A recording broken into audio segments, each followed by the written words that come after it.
Welcome back to Money Media. James here, and today we are going to give an update of the American economy. So we are, as of today's date in early April, we are 3 months into the new presidency. And usually I would say that this is a little bit early to do a bit of an economic update on a new presidential term, given that 3 months isn't a long period of time.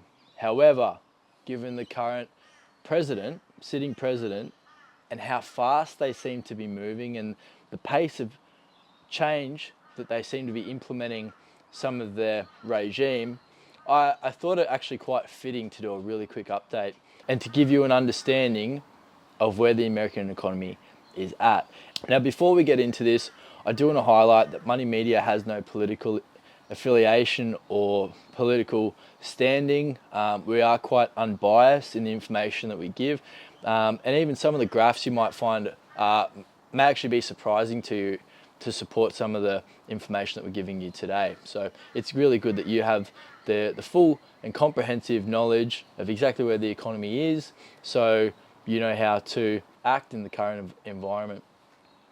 So when we're talking about the American economy and the shape that it's in, your first thought may be to go to the government debt levels. And you would be right in thinking that. But before we cover the American debt levels, we're going to look firstly at a few other key metrics that support this. And then shortly we'll jump back into the government debt levels and where they are at today and where they have been trending historically. So to kick this economic update off, we're going to get started with inflation. Now, for those of you who don't understand what inflation is essentially the value of money. So if there is an excess of money in supply, then the value of it tends to fall. Whereas if money in circulation is in a limited supply, then the value of it tends to increase. Now, when we take a look at America's inflation over the last 10 years, we see that the current president's first term in office had a fairly flatlining inflation rate. Now, the target inflation for America, by the way, is 2%. And during that first presidency, the inflation rate remained quite stable. In fact, it trended downward ever so slightly. Once Biden took office, which was, let's not forget, in 2021, so which was beyond the initial hype and beyond the initial money printing madness that went on.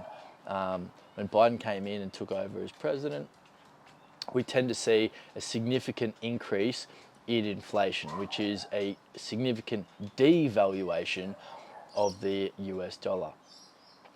Now, what is surprising about this is that under this presidency, inflation actually hit 9.1% at its height, which is significant. It's very dangerous too for an economy.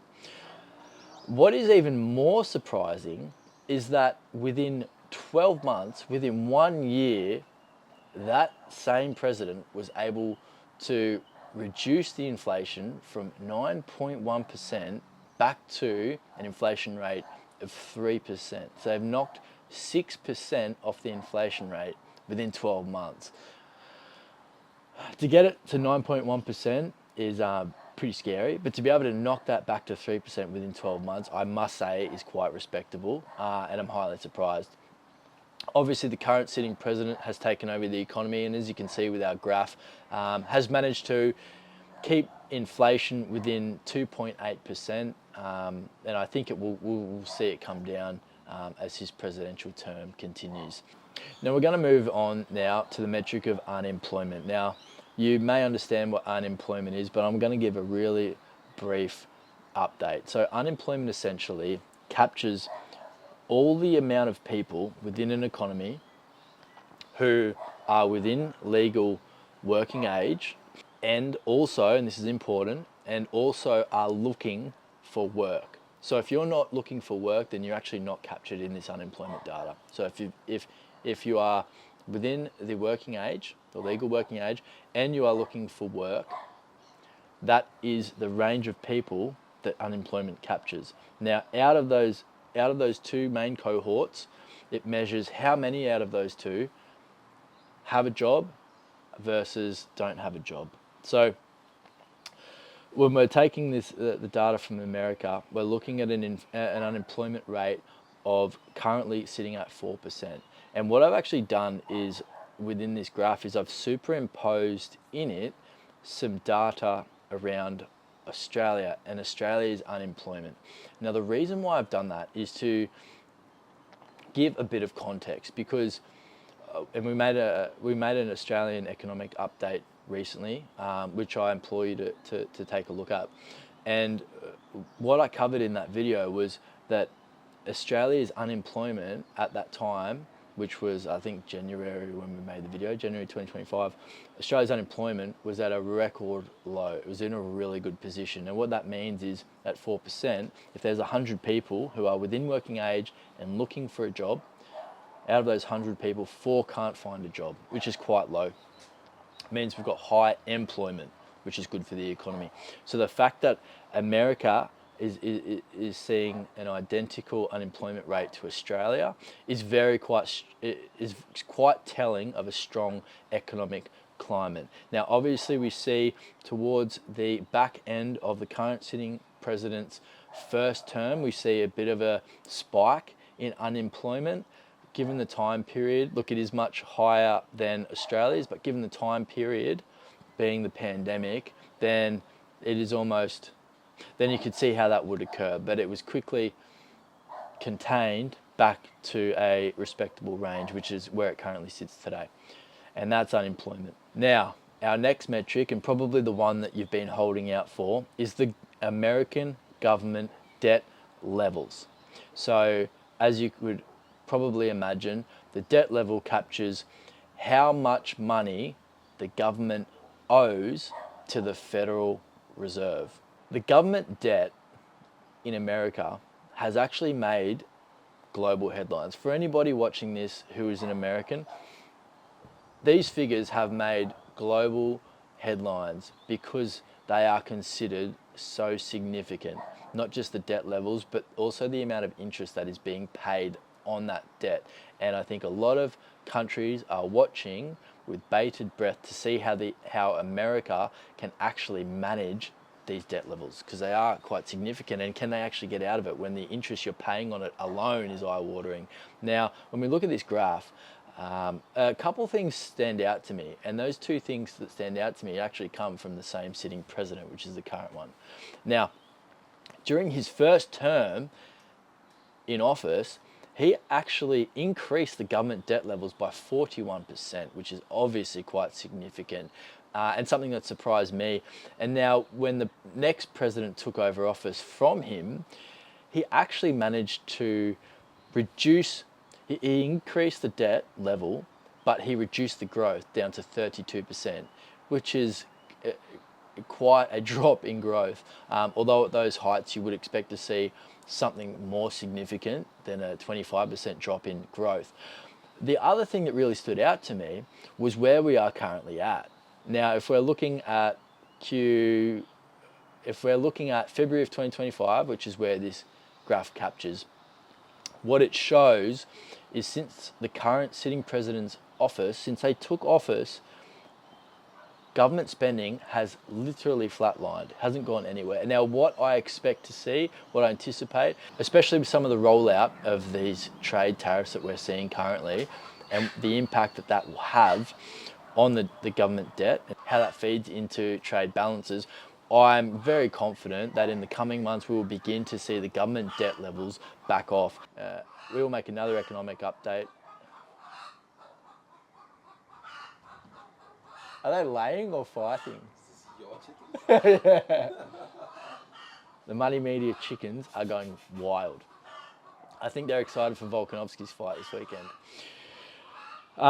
So I think we will expect to see in the coming months, and for the duration of the current sitting president's term, I'm highly confident we'll see these government debt levels come back. How far they will come back is stargazing, but I'm pretty confident we'll see that come back significantly.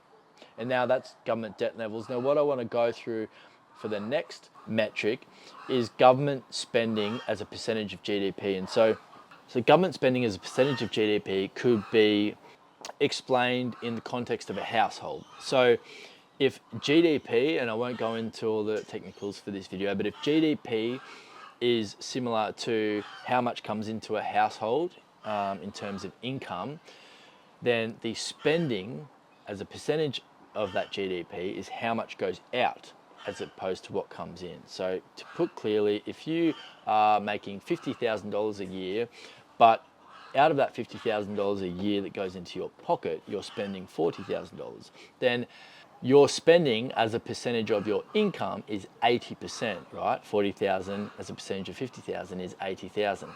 So 80% rather. So that's government spending as a percentage of GDP.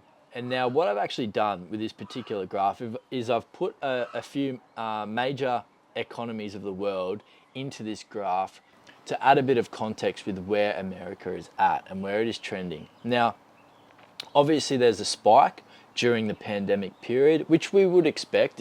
Generally when the economy looks uncertain, it looks a bit shaky, what the government will do if its citizens stop spending money, then the government will recover that and make up the difference in an aid to keep the economy flowing as normal. During that period, we can see all nations varying in size and scope, but all nations tend to have a bit of a spike during that 2020 period. That's normal, that's to be expected. But if you're looking at America and it's trending government spending as a percentage of GDP, you can actually see it is quite flat. And now all these nations are sitting around low 30s to low 40% as a percentage. I've put in Australia there because we're sitting at probably around low 20% in terms of government spending as a percentage of GDP. What you would expect in a developing economy is somewhere between 18 to 25% in spending. And so Australia's actually in a pretty good spot right now, despite what a lot of media channels may say, given we've got an election coming up, but we're actually sitting in a pretty good spot, especially given the current state of the global economy. In saying that, America also is sitting in not a bad position. So they are well equipped to get this national debt down. As I showed in the prior graph, it looks like they will trend towards getting that down and keeping it down as a percentage of GDP. Now that wraps up America's economic update from Money Media. We've covered a lot of ground, but this should hopefully give you a bit of an understanding of where the economy is actually at.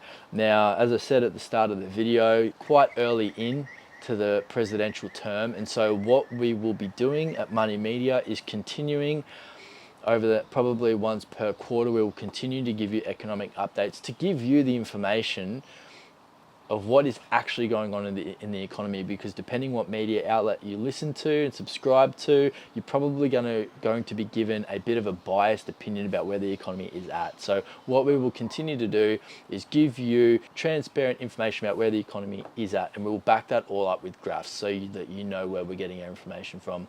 Guys, obviously these updates can be quite time sensitive, and so given that, what I urge you to do is to subscribe to our channel. And the reason for that is because when you subscribe, YouTube will give you a little notification, a little bit of a nudge when we upload a video, so you don't have to constantly refresh our channel. So I urge you now, hit subscribe on the video, and that way YouTube will do all the work and let you know when we have more updates coming or more information about the economy or business or finance as we do.